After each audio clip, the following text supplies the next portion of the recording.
Well, welcome everybody again to the Really 007 podcast. I'm Tom Pickup, and we're here for this special interview with not one but two composers, and they are responsible for introducing us to Pierce Brosnan's James Bond with their amazing music for the trailer, the teaser trailer for GoldenEye, and we're looking forward to talking about that.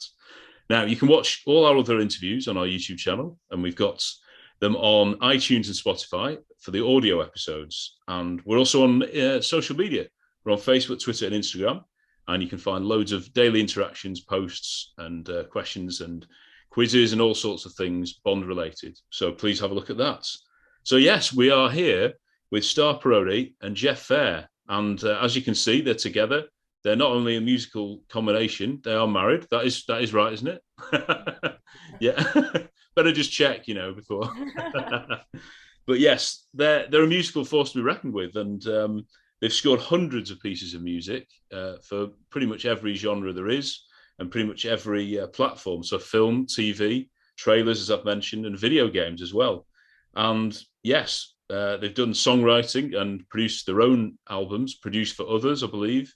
And Starr has done her own albums, and now their daughter is old as well, is following in her parents' amazing musical footsteps with her own music career. So a very musical family, all three of them, it seems. So yes, but I mean, as Bond fans, our introduction to them was for pretty much single-handedly, like I say.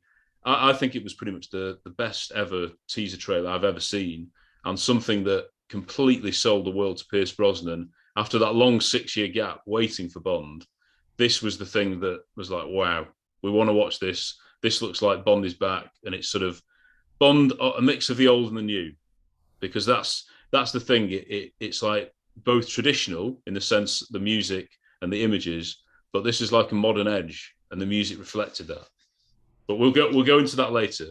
But I'd love to start, guys, with your sort of your career beginnings and you're like what's your musical backgrounds, each of you? I'll let Starr start. Well, first, I just want to say that in your intro, when you just said that, that was exactly what we were hoping for. With Yes, the Bond teaser trailer and with all the, redoing. I mean, that was like out of your mouth, the same direction that came from the head of creative at MGM. there you go. Well, that's what you Yeah, obviously that was delivered there, our didn't you? mission. That was the mission that was assigned. Yes. Yeah, yeah, very good. But for me, I started out as a keyboard player and pianist playing in soul bands. you Yeah. know. And I toured with a lot of different people. One of the first people I toured with was a guy named George Howard, who was a jazz pop kind of R&B Yeah. saxophone player. Really great, amazing band. Guys from Shalimar and Frankie Beverly and Mays, and I was always the only girl, but they were like my Well, brothers. And yeah. we did Whitney Houston's first tour. We opened for her, and Oh, magnificent.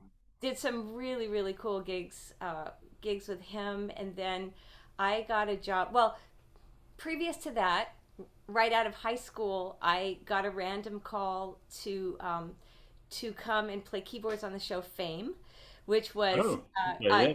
it was after the movie. It was the television show, and Yes, yes, yeah. so I played keyboards and on that show for a couple of years on and off as a musician, whenever they would have their I guess cafeteria moments, or Right, yeah, I know what you mean, Breaking the yeah. song. breaking the song and dance. I was there, and got kind of hooked on writing because the music supervisor Maureen Crow, who went on to find "I Will Always Love You" for Whitney Houston, and become founded the Guild of Music Supervisors. But she was just starting, I was just starting, and we started writing some stuff together, and Jeff too, and You too, Jeff. anyway. Some of the early songs were for Janet Jackson, who was on the show at the time. And so early beginnings, really fun. I Then there was a show called the Arsenio Hall show. Oh yeah, well, love him. He's hilarious. Yeah. He's so great. So he was just starting, to have his own talk show. Yeah. I was so fortunate to be asked to be in the band of that show. So I was in the band for 6 years for that show and got to basically play with, many, many, many heroes of mine and get to know them, and you know, just the musicianship was very high, and concurrently I was working as a ghostwriter Right. for a really busy television composer in town, very young, and we had orchestras every week. So he really gave me an opportunity to learn how to write for orchestras, to learn how to spot music in a television show. So anyway, that was all kind of going on, and you know, was super busy, but I was completely loving it. Yeah. And after the Arsenio show ended, uh, Jeff and I, well, during the Arsenio show, um, because I got to stay in town, you know, as a touring musician, you're always out of town, right? And then you come back, and it's like everything's happening. Then you come back and nothing's happening, and then you go out again, everything, and then nothing. So anyway, when I was able to do this television show and stay in town, Jeff and I got the opportunity to meet some amazing producers over at MGM, and different studios, and we got into doing movie trailers.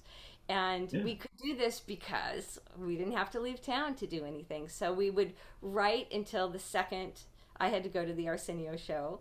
Oh, Then wow. Jeff would continue writing while I was gone, and then we'd continue when I got home. And so it was just constant, but it was so much fun. And that's kind of around the time that all the GoldenEye stuff started happening in '95. And since then, we've been just continuing to compose. We've done a lot of long form, you know, as you mentioned, television series and films. Still some movie trailers, but not as many as we used to. And I do solo piano albums as well. And those are beautiful. Yeah. Thank you so much. Yeah, and amazing. some concert work. Had a piece premiere at Lincoln Center right before the pandemic. And so just all kinds of stuff, just music, you know. Yeah. So were you both classically trained, or did you sort of learn on the job as well, or? Well, yes and no. I was, I played French horn and bass guitar and. Yeah, you play a lot of instruments, Jeff, don't you? Yeah. I play them. What's the word we use? Ignorantly. No. But that's a compliment. Bass I play, but that's a compliment. But sometimes I'll pick up an instrument and try to find a little bit of a new approach to it, just because that's what's easy for me, right? And that's what I might hear in my head, And sometimes it works, and sometimes it fails miserably. But I have to say though that when you play an instrument, and especially if you're trained and you've practiced that instrument, you have a kind of a I don't want to say a set way, but a way that you approach it. You know, it's it's your voice, but still that. But if you pick up another instrument, and the reason when I said ignorant, it wasn't meant to be a cut. It was meant to be a compliment. I use the word all the time. Yeah. Because, if you pick up another instrument, like we did this one song with a really dear friend of ours, Louis Price, who was in the Temptations, was the singer, just amazing singer, dear friend. And we were here, it was like 1:00 in the morning, and we were doing this song called "What Do You Think of That" we all wrote together. It's on Spotify. Yes. Please listen. Jeff comes walking out with this old trombone that he fished out of the closet, and he starts playing it, and he can't play trombone, but the sounds that he was making were like so perfect for this that we just recorded it, and I love it. So that's what I mean by ignorant. But that, I mean, not everyone could do that. Obviously, you've got to have that musical brain in order to sort of pick it up. Once you've got one instrument, it helps with other instruments, doesn't it? I think so. Yeah. I mean, growing up, I played in rock bands, I played in orchestras, I played in school bands. And then traveled from Seattle down to Los Angeles to join a band that I was invited to join. And then after that all kind of, went the way so many rock bands do with, record contracts that fail and things like that. I met Starr on stage at the Universal Amphitheater. And I was working with the same artist that she was playing with, George Howard at that time. Okay, yeah. So he's very special in your lives then, yeah. Yeah, he was. That's Yeah. how we met. Unfortunately, he's Yeah. gone now. Yeah, he sadly passed away, but we were playing with Gladys Knight and also Oh, and Jeff was there, and we just immediately clicked and got married soon after and Yeah. started working. We started, I think. Well, you were headed out of town, but when you got back into town, we finally dated, and then right, okay. reached maybe a week or two later. Yeah, it's true. So But I think the one of the good things about us being able to work together, because so many people say, "Oh, how do you work together?" Yeah. Is that we kind of started working together, really. So Yeah, so it was a natural progression, yeah. it's been kind of based on both those things. Yeah. And you've both sort of come at it from being in groups and always involved with other people musically, not both sort of solo artists and then, oh, should we do this together? You both continue what you know, but with good friends and husband and wife. Yeah. Yeah. yeah, I mean, she's more of a solo artist than I'll ever be. Well, yes. So we've heard, but But I mean, it's like just I can't imagine doing it without Jeff. We really sometimes it really seems like I think something and then he does it or says it, and I think vice versa. Without words. Yeah, we don't. It's just like We think the same things most of the time. Yeah. So you're in your studio now. Could you just sort of tell me, if you get like a brief for say it was a trailer, how would you go about the process between the two of you, roughly, or does it change for different things? You want to? Well, I have a really special piano. We have our home studio here, but it's it's a proper studio. This is a different building. A different building than our house. Oh right, okay, yeah. And we have in the other room I have a Steinway B. Oh wow. It was on the stage of MGM in the 30s, and was said that the Wizard of Oz was recorded on it. So, oh my word. Really It's a special pretty piano, special piano. and it Yeah. has the tag that says MGM on it. If we were unhooked, I could walk over and Yeah. but Also has the gum. it still it has some gum underneath it. It's so cool. That's flat. It's You've kept that for there, all yeah. all the studio guys, back in the day in the 30s, they just take their gum out and put it under the piano. So when they were redoing it, restringing it, redoing the hammers, re-everythinging it, because it had a beautiful sound, but it didn't have a good touch and it needed some work. They were starting to scrape the gum off, and I was like, "No, don't scrape the gum. No. I want the gum." Yeah. But for me, a lot of things start there, even if they don't have anything to do with piano. Just sitting there makes me feel like I have a lot of inspiration. Yeah. But usually Jeff sits where you're seeing right now, which is in front of the mixing console. You can see that we have a monitor there. Oh yeah.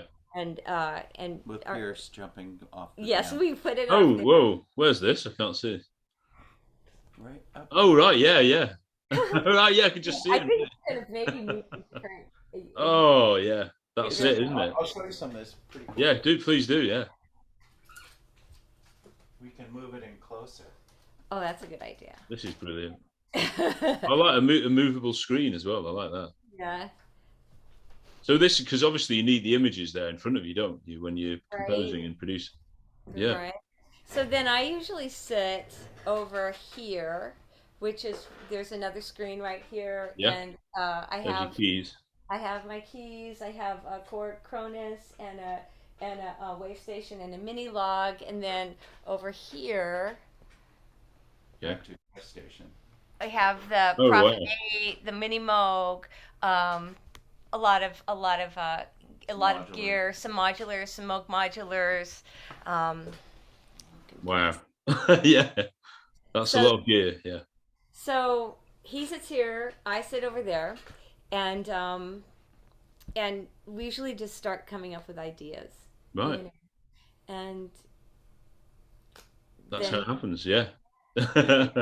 Rarely in a vacuum because, everybody when they're cutting a trailer, they generally have some ideas about they want as well. So that will get us to start thinking and looking at the ideas we think Yeah. work for the picture. But in GoldenEye, that wasn't the case. No, GoldenEye wasn't the case at all. GoldenEye was like exactly what you said when Yeah. you talked about GoldenEye. We want to bring Bond back. We want him to be modern, but we want to nod to the past as well. Please do something. Yeah, please. and that I think that was even late in '94. yeah. So how much of the film had been shot? Had most of it been filmed by then? I hadn't seen any of it. Oh, right. Okay. We saw none of it. We went to lunch with Joe Nimzicki, who was the vice president of marketing at the time. And, he said, I've got, he invited us to lunch, and, that's It's always a good not sign. typically what It happens. is, yeah. It's either a really good thing or a really bad thing. Usually lunch isn't a bad thing. Lunch is a good thing. Yeah. But, we're sitting there in this beautiful West Side bistro, in fact, what's his name? The coach of the LA Lakers was sitting a table or two away. Oh, really? Phil Jackson? Yeah, Phil Jackson. Yeah.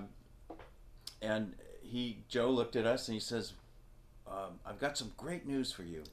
We're bringing Bond back, and we want you guys to update the theme. Right. And he said basically the things that you said. You got it. It has to be something brand new, but it still has to have the bones Yeah. of the original. And we have to revive this wonderful tale, and we have to do it with something brand new. And so he just let us go. He just said, go, put your ideas down, and then send it to us, and we'll work with that. I think we did two versions. The first version had a little bit more of the slower part in the beginning. Yeah, like when Pierce is walking up towards the letters and all that. Yeah. Well, none of the picture was done. So we did. No. It was all before there was picture. They cut the picture to the music. Yeah, they cut the picture to the music. So we did the music completely, got it all signed off on by, MGM, and then they cut the picture to that. Oh, right. Okay. So goodness me, that's amazing how they've done that then, isn't it? Because there's two sections to it, isn't there? There's obviously the main section with the Bond theme. Three. Oh, three. Yeah. Sorry. Yeah. You've got that intro with the sort of what instrument's that's being played? So that's really a great question, and it's very unusual because we didn't want to have synthesizers at the beginning, but we wanted to create this a pad, a mysterious. It is mysterious texture. Material, isn't it? Yeah. But something that moved, and changed, over time. Yeah. So it's all guitars. That Is whole it? thing. So it's Peter Maunu who worked with me on the Arsenio Hall show. We stood next to each other for 6 years. Yeah. He's just amazing. Amazing. And it was just at the beginning of when people were starting to talk about looping. People weren't looping yet. And he was one of the innovators of guitar loops and stuff. And he had been getting into it. And he brought over, what was it, a jam man? A jam man, yeah. A jam man. And we just started saying, let's just come up with some textures. And so, we just had him playing different notes, and we mixed them all together. But, we got snippets of all these textures that we created with him through the Jam Man, and it's all guitars. Wow. I'm just trying to think. So what you did you only know that Pierce was Bond? Is that about it? And you knew that what had gone before? Yeah. Yes, we knew what had gone before, and we knew that Pierce was Bond, and we were hoping that there was going to be some, there had been mention of some larger actors playing the villains and stuff as well. And I probably shouldn't say anything about that stuff. But Oh, right. Oh, the rumors of the rumors. Oh, right. Okay. Well, I know that Anthony Hopkins was possibly going to play a villain in. You said it. I didn't. Oh no! Oh, I thought that was Tomorrow Never Dies. Okay, right. So he was in consideration for GoldenEye, was he? That's what we heard. Oh, okay. Great Well, fun. Sean Bean was a great villain, so Yeah. Yeah. yeah. And I mean, we were just so excited to work on it. Yeah. Is, it's just amazing theme, and to have a chance to play with it and come up with ideas and stuff was just, I can't. Be part of that legacy. yeah. Well, that's really- it. So, how were you big Bond fans growing up, or when did you first No, hear I about was. James Bond? Yeah, I mean, I was not. I'm a huge Bond fan now. Yeah. Of course, growing up, my parents didn't really take me to any movies. Right. Okay. So, and this was pretty early on in our career. So I can't say that I had seen, I wasn't like a film buff, Yeah.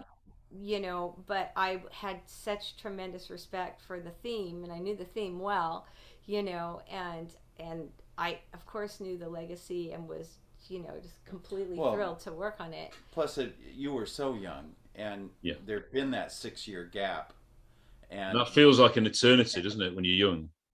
Yeah, and my parents, they weren't into Bond. mine Oh no. Well. Yeah. Yeah, it wasn't until I was a teenager that I, actually Right. got to go see things. 'Cause Like you mentioned Gladys Knight before. Obviously, she's done a Bond song. Yeah. You will have worked with people, won't you, who've been on Bond? I'm sure. Isn't that funny? It's just such a small world. Yeah. But yeah, she's amazing, and we recorded the brass for Bond in our living room, and at Oh the right. time, it was really funny because we didn't live here. We lived in a house on the side of a hill, and our studio was at the very bottom floor, which was kind of dug into the hill, and 2 floors up was our living room where we recorded the brass, and we had all these cables going all over the place. And so but the talkback, I think, wasn't working or something, so you'd have to run up 2 flights of stairs, to say, oh, you guys will do another take, then run down, sometimes falling. I broke my toe you did break. Oh no. going down those stairs, just running back and forth trying to get the sessions together for that. But that was really, really cool. And we Wow. layered the brass, but it was just all in our living room. It's amazing, isn't it? Yes, you've got like the first bit we said, and then it does feel kind of R&B, the beat and stuff. And is that because of your own musical backgrounds and things? I don't know whether that you drew that drew to you. Well, we were pulling from a number of influences, everything from grunge Yeah. to hip hop to some soul. We wanted to bring everything, a little taste of it without it being like a crazy gumbo. Yeah. Having some main influences that would touch people and get them excited about. Yeah. You know. It really. I mean, just thinking about it now, it's so good because you've got that, like you say, that intro, and then the beat comes in, and I know the beat is a bit like the music used on the game as well. I don't know whether you've heard that. Have you? No. Have you not? No. I've seen Oh yes. Oh, the I GoldenEye game. Yeah. Yeah. The Nintendo game. Yes, that's right. Yeah. On thing. Yes, our nephew would always tell us that Yeah. they took what you did. I think they did. Yeah. Yeah. Because it's when you press pause on the game, it cuts to the watch, and it does. It's that kind of R&B. Oh, it's almost like trap music. It's really interesting. But this was all a new sound. Well, to me at least, in the mid-90s, it was crazy. It was new for us too. I mean, Yeah. we were trying stuff, and Roland 808s and drum machines. Yeah, we did that, and then we had some live drums on it. Yeah, We did some toms, some tom fills live. Toms and cymbals. And, Yeah. But most of it was drum machine with some sweetening of drums. Right. Samples. And some samples. Yeah. You've got the electric guitar as well, which goes amazing as well. Yeah. Who played that? Yeah. Most of that was Peter Maunu. Right. Playing the electric guitar. I did add a few little things, and then I played bass on it. So good. Bass on Yeah, it. I did. You never knew that. Yeah. Yeah. You know, it goes by so quickly when you're working on these things. You sometimes you have to look back at them and you go, "Oh, did I play that, or did she play that?" Yeah, yeah. You go, "Oh, I don't even remember that happening." But Well, you send it off, and then you're on to the next thing, I guess, aren't you? And then you not you wouldn't hear about it or see the trailer for a bit. We didn't, and no, I yeah, think also, I mean, nobody knew how good how good the relaunch of it was going to Yeah, go. of course. You know Yeah, what I mean? So for us, just like when the Arsenio Hall show started, I mean, nobody knew that it was going to be, such a massive, yeah, such a massive yeah, show. yeah. I think, with the Bond theme, we were so excited to work on it, and we were really excited when we saw the cut. But we didn't know; none of us knew how it was going to be received. yeah. So when it was received so well, Audiences were going crazy. we were Oh, so excited you because go to the cinema just to see that trailer. oh man, Yeah, yeah, it was just, I mean, it was really a thrill to know that people were responding to it, and that we did, hopefully did it justice, or what we wanted to. yeah. Really, Yeah, a lot. We wanted to do it justice. I mean, there weren't many teaser trailers, were there? Like a quicker trailer that really, because nowadays they do give away an awful lot of the film, don't they? They seem to in the trailer, but this is just giving you a glimmer. And it's a Bond film. It's not like a twist film, is it? Okay, there is with Sean Bean, but it was. I mean, I don't think he's even in it. You can't even see him in the trailer. It's so it does leave so much to the imagination. Just seeing these images right, of Bond, the most Bond right. images with that music, it's just a winning combination. I wish they do more. Wish they do more of that kind of thing in general. I mean, in the movies. Yeah, yeah. It was really probably the first of its kind of that kind of Yeah. trailer. I mean, it was really almost more of a music video. Yeah. Yes. And in fact, it really did change how people approached action trailers from that point out. We would go to meetings at in different editors' bays for different projects, and they'd pull up something. I'm probably not at liberty to say, but other spy action stuff, and they'd start playing their trailer, and it'd all be cut to GoldenEye. Yes. They Yeah. go, Yeah. just make it work like this. Yeah. you know. And we ended up working on a lot of other kind of Yeah. spy trailers. Yes, you've done a lot, haven't you? you Yeah. know but that one I think was the most special of the trailers that we ever had a chance to do. And you know how did it end up? I can see you got your gold record in the background. But how did it Oh, end up on that album? To put That's music from a yeah. trailer is amazing. Through fans. Right, bro. Oh, there you go. yeah, Fans were contacting MGM and United Artists, and they for were, years. For years. Yeah. That happened in what 2003, I I think. think was it 2003 or 2007? I can't remember. was, It was one of the two. It was Yeah. 3 or 7-8 years after. Yeah, it was a few years, wasn't it? Yeah. Yeah. And And they called us and they said, "We need your permission to, release this." And we're like, "Well, what happened?" And they said, "Well, we just get all this mail, saying we want this." And the funny thing is I don't think it's available right now. Oh, right, okay. I Well, I've got that CD, so I've got it. But it is one of those things. So in the mid-90s, of course, you couldn't just go on YouTube or Spotify or iTunes or something like that, could you? No. To hear that, you had to watch the trailer, which might not have even been on the video of GoldenEye. So Yes, it was it like was. it was okay, right? Well, that's Yeah. good, yeah. So Yeah. you basically had to put the video in to listen to it.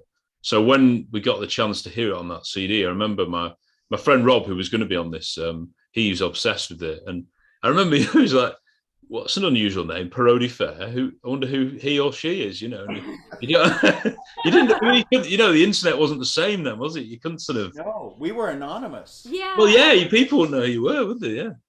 No, I mean, And it's go ahead. oh, I was just gonna say now, like if you eat something, people take a picture of it and go, look, this is what I'm eating now, or this is what Yeah, I'm they do. Yeah. But then, and it's hard to believe it was, that long ago, but I mean, then it was like nobody really knew who was doing the music for the trailers, and pretty much all the trailers we were doing at the time were all custom. We were scoring everything, 2, 3 orchestras a week, and the best rhythm players in town, and just it was just a wonderful thing. And then I believe that they used that theme on 3 other Bond movies. I was looking. I think it's definitely on the Die Another Day one. Die Another Day, Tomorrow Never Dies. Yeah. So the Pierce Brosnan ones, yeah. Yeah, and then Die Another Day, we actually did another version. Right. Yeah, there's a bit. It sounds different at the beginning. Is that like a? Yeah, we did another version That's which was much faster. Yeah. Kind of, super compressed. Actually, Paul McCartney's drummer is playing on that one. Oh, nice. Yeah. All right, yeah. Yeah, no, that was a really cool thing. But again, one of the things that I think was so brilliant that the editor, Russ Harnden, did on this was, putting it with no dialogue except for the James Bond. Yeah, that's so good. It is.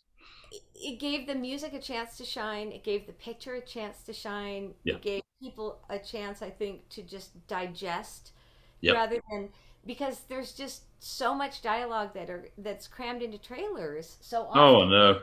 Yeah. You can't hear you can't hear anything. Everything's clamoring for that, for your attention. And I feel like that was kind of the brilliance of how the music and the picture came together, was the fact that there wasn't a lot of other stuff in it. Yeah. Well, I mean, there's with trailers now, everything is so hype.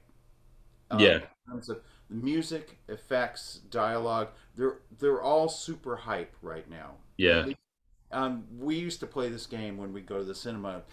We'd walk out of the theater and we go, okay, which trailer do you remember? You'd see 10 of them before the film would even start, and we'd so often go, they all were the same. They're exactly the same. Yeah.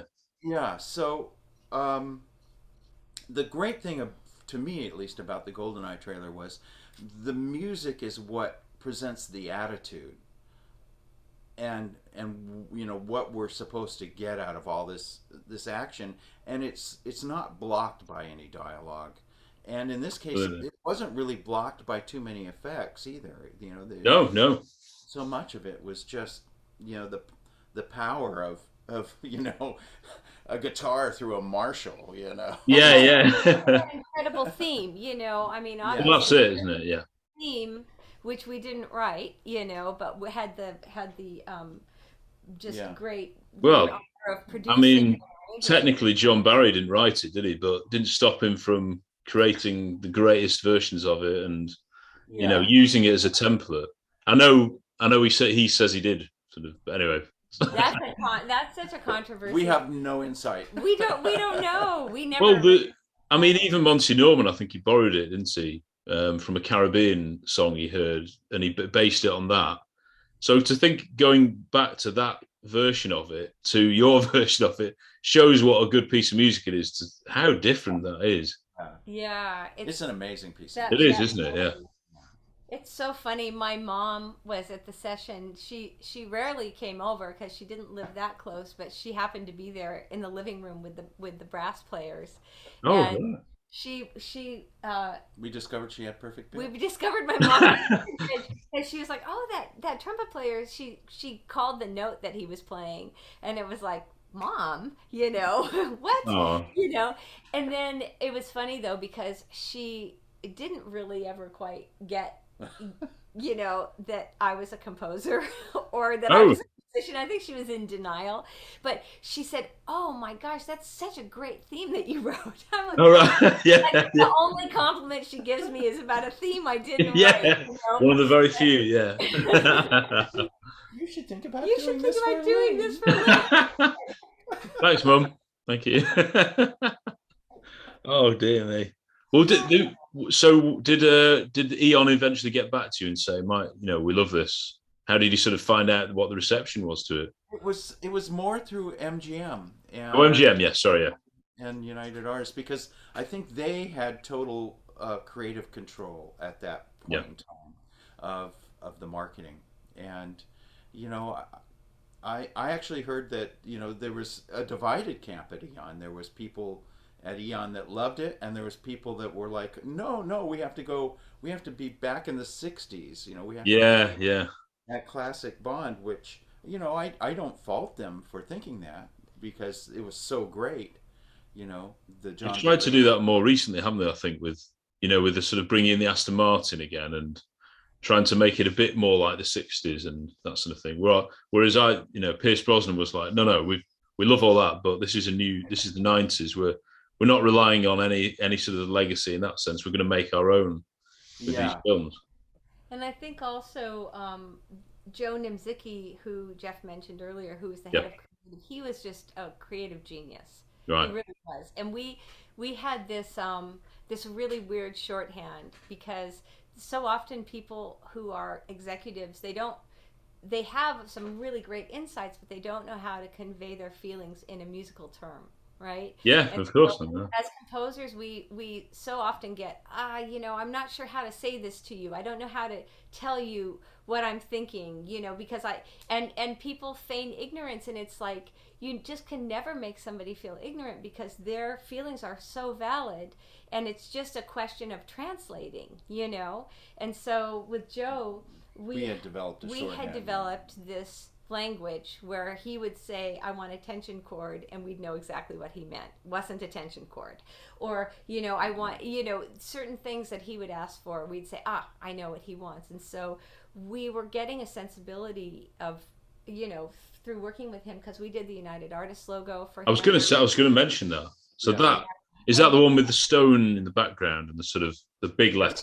So when you go to the theater and you saw Yeah. GoldenEye, the first, Yeah.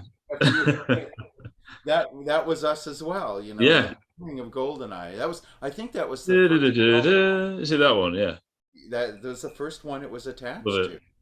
Yeah. We've even in the UK they've been showing each Bond one a week for the 60th anniversary, and they've already had complaints that they weren't using the correct United Artists logo and theme at the time the film was out. So I don't know whether I think they've been using the sort of '80s one for the ones we've seen recently. But yeah, that again, it's like when you're so excited to see the film. So you'd seen it. I remember seeing that for the first time at the cinema, and then you have to wait months and months to see it on video, and then Right. to see that first United Artist, and then you got. Well, did he have the lion first of all, or is it the other way around? I can't remember now. I don't remember. Yeah. I don't remember which one. I think it may have only been the United Artists logo. Yeah. Well, yes. Yeah. But that was like that's synonymous with my, being brought up with GoldenEye because it was the first one we saw at the cinema. You see, we just had the old videos to watch, so this was like, wow, we can actually see a new Bond film as it's coming out, as it's being made. So it's always been very special. That's amazing. Yeah. And we did that with an 80-piece orchestra at Sony. Oh, really? Yeah, so that was really amazing. There's a lot of fun. It's like, what is it, like 15 seconds long or something? How do you condense all that? 14 seconds. 14 seconds. And there are 3 parts. Yeah. So our instruction for that, again from Joe, was we want the past, present, and future of United Artists to be, expressed in this 14-second logo. So it actually has 3 sections as well, although you might not think of it. Yeah. It has this kind of building, swirling strings going up to it, which represented represents the past. The past, it felt like it was a nod to the old movies and the kind of romantic thing. And then the brass, coming in, that felt like, the present. Here we are, Powerful 90s. The powerful 90s. And then there were some bells and some little synth stuff at the end going off. Fire going. And that was the future. Yeah. Well, again, the beat in the background is a bit more funky, isn't it? Than the strings necessarily. Yeah. Amazing, yeah.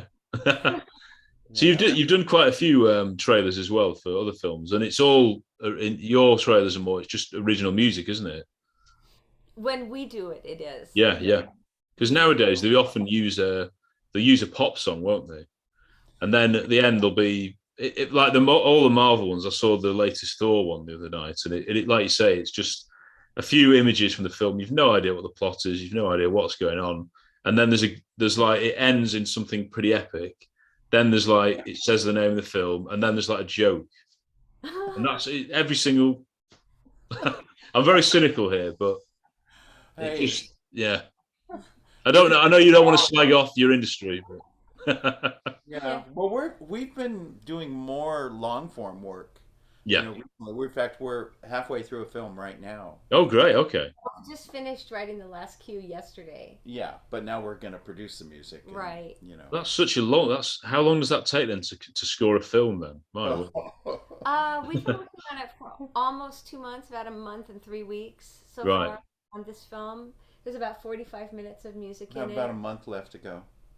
Wow. Yeah, little under a month. We have a couple of recording dates with orchestra and some soloists and stuff, and all the music is written and approved, and so we just now need to get it Okay. down, It's but for a super. beautiful little film. Little I say because it's not epic, Yeah. Yeah. Okay. More of an emotional it's film. more yeah. And you've got all the images definitely for that. Yeah. Yeah. Yeah. Because the Yeah. cues have to match, don't they? The images. Yes. Yes. Yeah. I would hope so. Well, I know some composers obviously before they've seen it, they have images in the mind, and they've got things they're working on and little melodies maybe. I don't know whether you do that as well. But, We do. We do. Yeah. yeah. Sometimes when we did what was it, the Will Smith one, Wild Wild West. They just Oh, showed did us. you do that one? Yeah.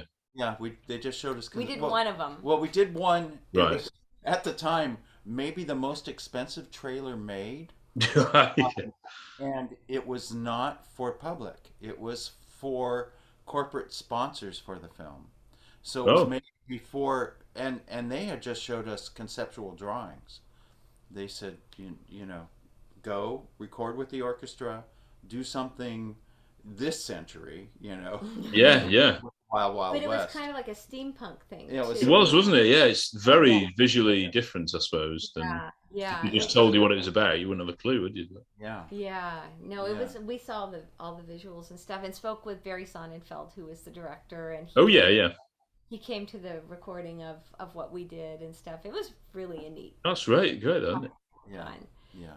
How often do the directors or people get involved, or is that obviously for the films you're scoring? I assume the directors Oh, they have Yeah. a lot of input. Yeah, 100%. Yeah. There has to be, very solid relationship in terms of, you know, getting things approved and done and understanding what the director's talking about with the long form stuff.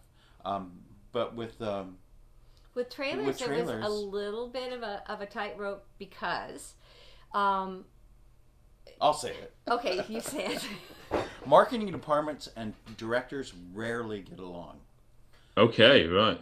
Well, Directors, yes, I can understand that in a way. Actually, yeah, yeah, directors, really have a vision of what they see the film to be, and it rarely matches the marketing department's yeah, version or vision of what they see will sell the film. So Right, because the marketing department is focused on what demographic is this trailer going to touch, and the director is, well, that's not the story, and the marketing person is like, well, we yeah. need to get this is And you want about. them to see it. Yeah, you need to sell it so they can Yeah. see your story. Can't they? Yeah, and so we had a lot of really interesting conversations with directors, and sometimes they were just very collaborative and amazing, and sometimes we could tell that there was a friction between them and the marketing department, and at that point we just we just wanted to not be in the middle of anything. We just wanted to do our job and just try to make everybody happy, but sometimes that was hard. yeah, you know I mean, I'm sure there was times that prevented us from actually working on the long form version of something, Right. because we have to make the choice, on the Yeah. project we're working on, who, who is your boss, whose inspiration do you need to follow? You have done that though, haven't you? Where you've scored a trailer for a film that you scored or a series. Have you done both for the same Yes. thing? we Yeah. did just I the very end of last year, I worked on a show called Genlock for Michael B. Jordan, and it Oh was wow. Yeah. a Yeah. apocalyptic show. It's on HBO Max. It's a really cool show, and it's a limited series, so there's 8 episodes, and then we did the trailer for Comic-Con as well. Oh, fantastic! Yeah. Really cool. And then the 18th Angel, way back, we did the trailer for that? did the trailer. I don't even remember that. Oh my gosh.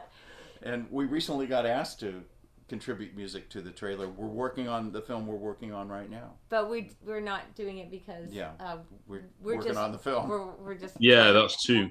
Gosh, so busy. Yeah. Well, Then you've got. I mean, there's times, I took a little time. We have a daughter who's 18, as Yeah. you know, and those first few years, I felt like I was having hallucinations because I just wasn't sleeping. But I mean, you really have to. I think there's no place that you actually land. I feel like careers are very fluid. Yeah, definitely. And we've been really blessed to be busy, but there's moments when we're not, and then there's moments where we're just crazy, so we just embrace everything. You knew that, didn't you, as soon as you went in the industry? As a music, even if you're a touring musician, you know that, don't you? Oh, That yeah.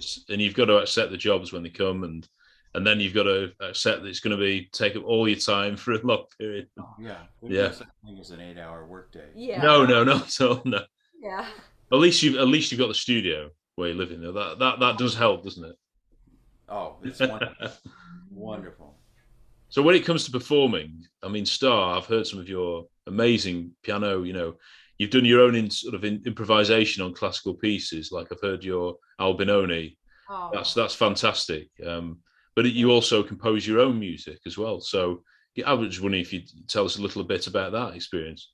Sure. Well, it's funny because when I started out, I learned on piano, but I always got jobs as a synthesizer player, in bands. Yes, yeah. I was lugging my synths around, and there were times that I would play piano, but I was mostly hired to play synth, and including on Arsenio Hall show, I was the synth player, Yeah.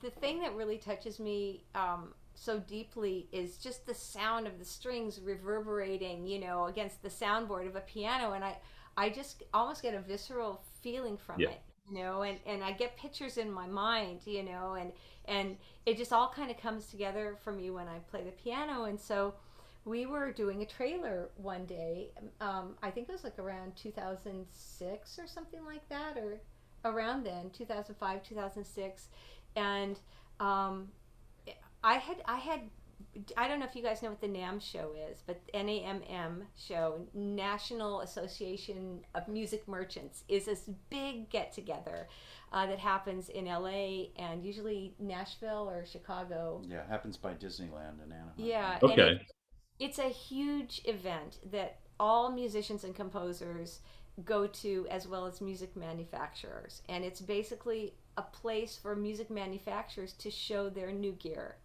Right. And for musicians and composers to come and check out everything that's new, check out what's happening with software. Steinberg is there, Spitfire is there, all the piano companies are there except for Steinway, and Korg, who I've had a long, wonderful relationship. Fantastic. Yeah. They've always been amazing. They're all there, and you walk around, and Stevie Wonder is walking by, Bono is walking by. Stevie Wonder might just sit down at one of the keyboards and start playing. Herbie Hancock. Oh my word! A couple of the last NAMM show. We had a chance to hang a little bit with him because I knew him from way back, and right. And he's just playing and hanging and checking out the pianos and stuff. So it's a really cool event. And I was at the NAMM show, which I've gone to every year since I was a teenager, and I was playing the piano, and some people started gathering, and Jeff noticed, and we were doing a trailer, and he said, a lot of people were really responding to you playing the piano. Why don't you do a piano record? And so we just threw the mics up, and I started just improvising, and that was the record Common Places, which was my first piano record, and it was really well received by a lot of people, won a couple of awards, and it was just one of those things. Steinway contacted me and asked me to be a Steinway artist, which of course I was just, What an honor. it's, felt very undeserving, but very, very excited because, I do have a Steinway and it is a Yeah. big part of my life. So I just felt like, oh, there I am. I found my voice. I've been playing since all these years. I love it, but the piano is my voice. I at times, and when I'm very practiced up, and I'm not right now because I've been working, but when I'm doing 4 to 5 hours a day, I feel like almost anything I can hear, I can play, and so it's a very free. It's almost like a prayer and like a Yeah. meditation. That's how I feel about it. And so I did Commonplaces, and then I did some concerts, and then we got super busy, plus our daughter, and then I was really inspired by Frida Kahlo. Yes, I know I've seen that you've done that album based on her. I mean, that's very different, isn't it? Again. Well, we work, and again, you may not know it in the UK, but there's this thing called the Festival of Arts Pageant of the Masters that happens in Laguna Beach, California. It's this thing called tableau vivants, where they literally take humans and they paint them like paintings, and they stand there In a backdrop. in a backdrop of a Wow. painting, and they actually look like they're in the painting. And sometimes they're the people, the humans, living people, are suspended, riding a horse or doing all this stuff. You can't even imagine what they do. It's so cool and Yeah. so weird and quirky, but cool. And, And they there's about 2,800 people every night at this venue. all summer. Sounds It's amazing. Yeah. it's like a small Hollywood Bowl, outdoor, Okay, yeah, yeah. 7 nights a week, all summer, and they have an orchestra, and they recreate great works of art, and then they have the orchestra play, and composers write music for the story, basically, of the art that they're talking about and showing the people that are standing Right. the makeup doing. So the first year that we did it was all about muses, and Frida Kahlo. They were talking about her because she was Diego Rivera's muse. Yeah, yeah. And the thing that I found that was really different about her was that, unlike the other muses that they were kind of almost tragic figures, that they stepped into the background. They didn't get credit for what they did. They were, unrequited love. Maybe they fell in love with the sculptor, and they were used, but Frida Kahlo, she, through all the adversity and through her, being in a very bad trolley accident and having, Yeah, yeah. multiple surgeries and the whole thing, she was able to have her voice be heard, at a time also when women weren't really, heard that much. And then she's got Diego Rivera, who's also a great, painter in his own right. And so to emerge from that was really inspiring to me. She just inspired me. And then my dad, before he met my mom, he lived in Mexico. He's an Italian immigrant, but he lived in Mexico for much of his life before he met my mom. He was in his 60s when he met my mom. So he had a whole other, life in Yeah. Mexico, and a real connection to that. And so I thought it would be amazing to kind of take the inspiration and kind of the wanderlust and feeling that I got from my dad living in Mexico, and then the inspiration of Frida, and kind of put it together in The Heart of Frida, which is the other solo piano album that I did. Yeah. It is amazing, isn't it? And I know you've also done projects for personal projects. I know I've seen you done To All the Little Girls. I've listened to that. It's fantastic, and The Joy of the Waters as well. So it's quite good that you've got to do something far more than just a piece of music about love or something. Something that everybody does. It's Yeah. it's more interesting, isn't it, and more personal, I guess. Well, To All the Little Girls was really exciting because it was with our daughter, and Yes, yeah, it was something that just seemed to touch people. I think it was because it was just so from the heart, from her heart. She wasn't putting on any airs. She was just singing that, and I sometimes would look at it and think, if that wasn't my daughter, I'm still touched by, you know, the words and the music and the, you know, all the kids that were playing the strings. You know, that was just her classmates. We wrote a string arrangement for her classmates. It was just meant to be a school project. And then her music teacher was wonderful. Was Marianne Cummins, just amazingly talented woman and perceptive, and she was so moved by the song. She goes, "Oh, get your parents to write a string arrangement and record it." And then she sent her friend over to record it, who was somebody that we knew kind of peripherally, Terry Sanders, who's an Oscar-winning documentary filmmaker. So he came over with one camera and his assistant, and the kids were here in that room right there, and you know, it was just really cool, a very spontaneous recording, and then we cut it with him and we just put it on, I think, my Facebook page. Yeah, Hillary, and then YouTube. Hillary Clinton put it on YouTube, and Hillary Clinton heard it, and she tweeted it. She, at the time, she was obviously had just was not president, but, you know. Okay, yeah, after the election, yeah. Her concession speech. This is our dog. Oh, we love dogs. Oh, brilliant. And anyway, I mean, it was just something that then the New York Times called and wanted us to do it at Lincoln Center, and we put together a group of girls to play, and it was amazing. It was pretty crazy. It's amazing how something can spin off like that. Because I suppose it'd be relevant to Hillary and the sort of "don't worry, it'll be okay" kind of. I know that sounds depressing, but it was wild because I was sitting in front of this computer right now, the one Zoom on, and I was just looking at the email, and all of a sudden, you know how little messages pop up in the top right-hand corner, you know, of emails. All of a sudden, there was like thousands of them coming in, and I thought, wow, it was all these people subscribing to a YouTube account. And he thought I was getting really popular. I thought records blown up. You know, and then I look, and you know, it's to all the little girls, this whole day to all the little girls, and she was home from school with the flu, and she just started dancing all over the place. I bet she did. Yeah. But you know, you can't plan something like that. You know, I think that's that factor in art that you just never know. Just like the Bond trailer, you just do your best.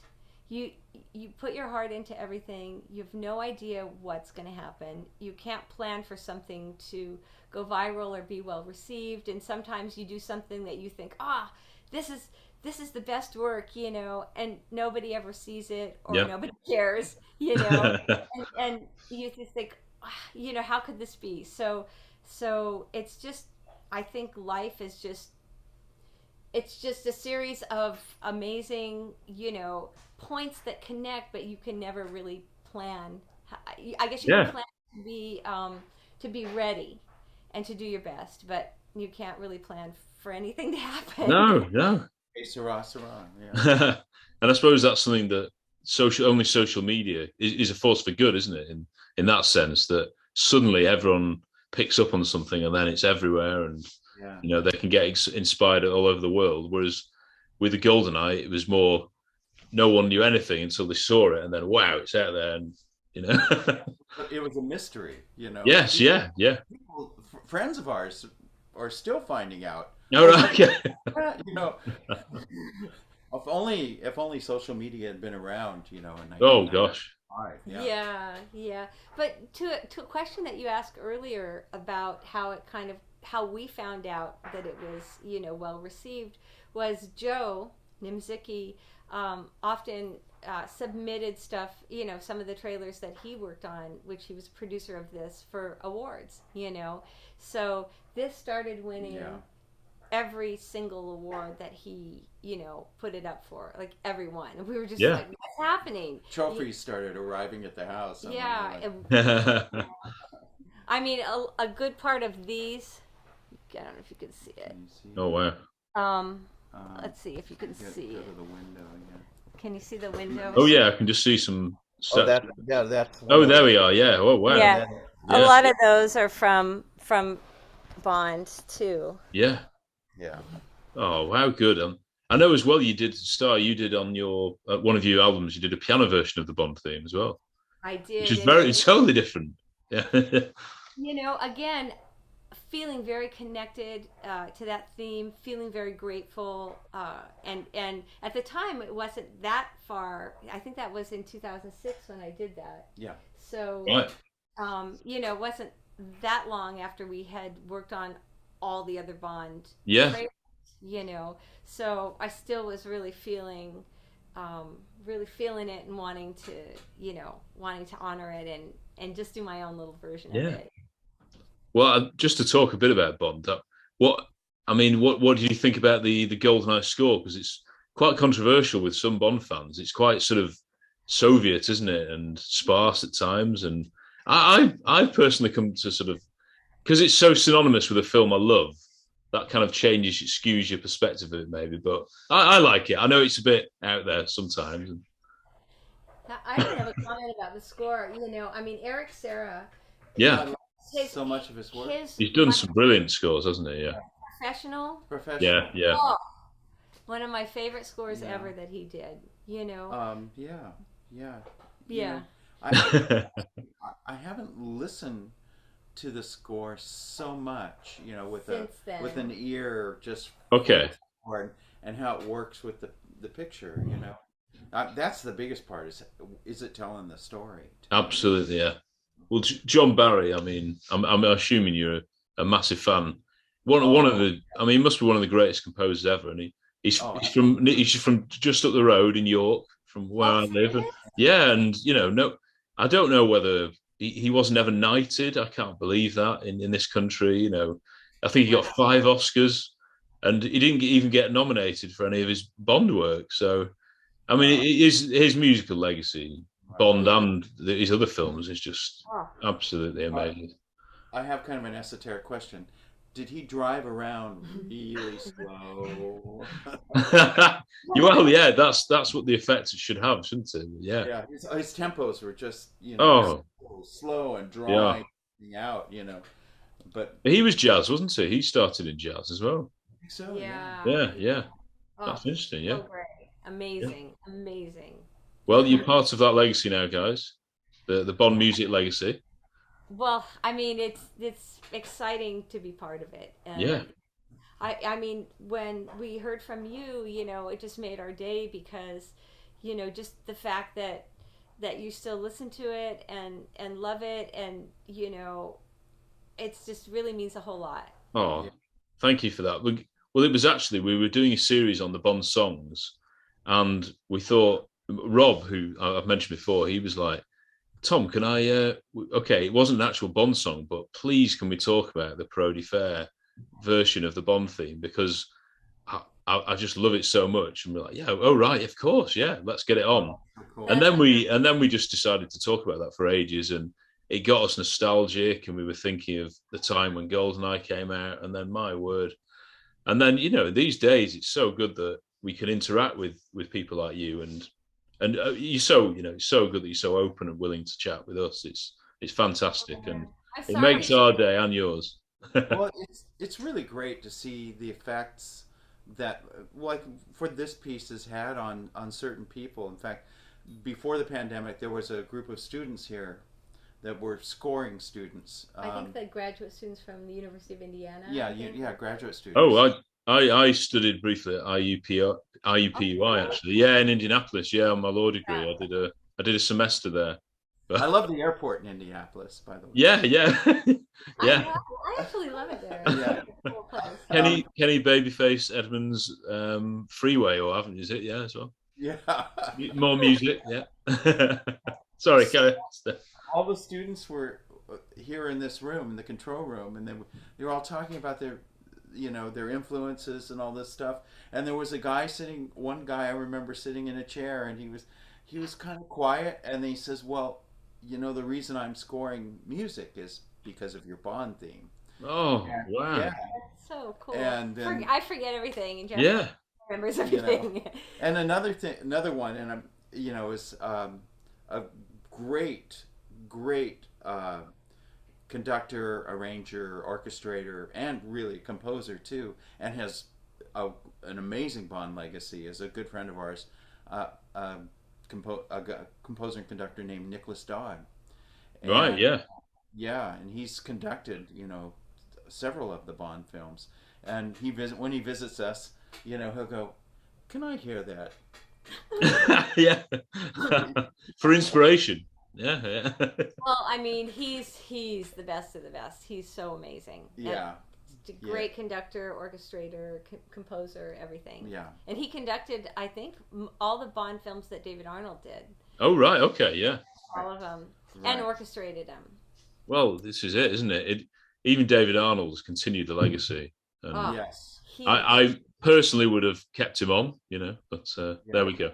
Yeah. We had Hans Zimmer, though, didn't we, for the last one? Yeah, I don't know whether you've heard that. I thought that was a great score too. I really liked it. But yeah, I loved what David Arnold did with Nicholas Dodd. That was epic. Yeah.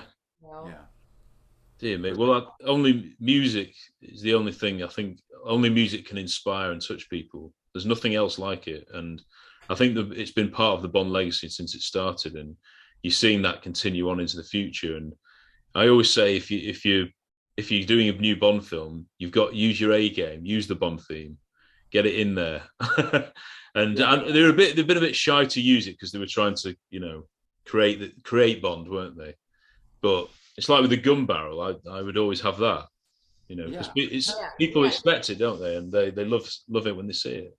It's like when the crawling scroll wasn't there for Star Wars. Yeah. It's like people went crazy. They're like, "What?" It's true, isn't it? I didn't notice. Oh, was it on one of the? Yeah, was it on one of the? Yeah. Dear me. Well, that's it, isn't it? And then that's the start of the film, and you're already like, "Oh, they're messing too much with it now." Oh dear, Our dog, come here, come say hi. Oh, bless. Come here, come here. Oh, come on. Oh, what's his name? Is it a boy or a girl? Dimitri. Oh, Dimitri. Oh, right. Well, there was a character in GoldenEye called Dimitri Mishkin. Yes. Checky Cario's character. Yeah. After Shostakovich, but. Oh, right. Yes. Well, yeah. Our daughter, he was probably a better composer. Yeah. Our daughter loves Shostakovich. Playing his work, and she named him. And so she named him. But yes, like I was saying, it's an amazing legacy. And who are your favourite Bonds then, and Bond films? Oh, you've got to say Pierce, surely. I think that to me, because that was kind of my real introduction to delving into Bond. Pierce is my favorite. I think GoldenEye might be my favorite Bond film. Oh my word!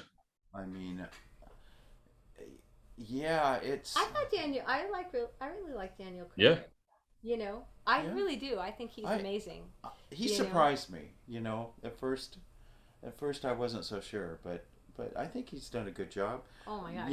For me, he is. It was funny. We were at a party one night, and I can't even remember. We met this much older man, and he was one of the producers on Dr. No. Oh wow! Remember, and he told us about what a fluke it was that the Bond films actually became popular.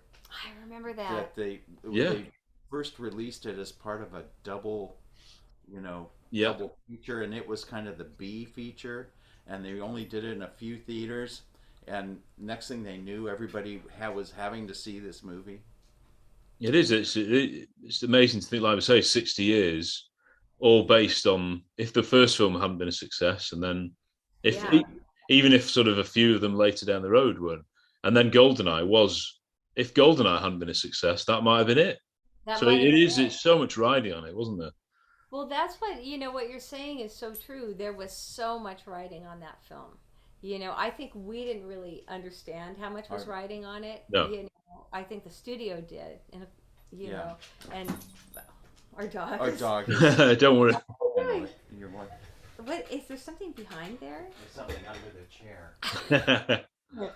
So you wouldn't have felt the pressure as much as you might have done these days, when you might have been more attuned to how long it had been, and it being in the press once all the time. And Yeah, exactly. And who knows, maybe we wouldn't have even been asked to do it.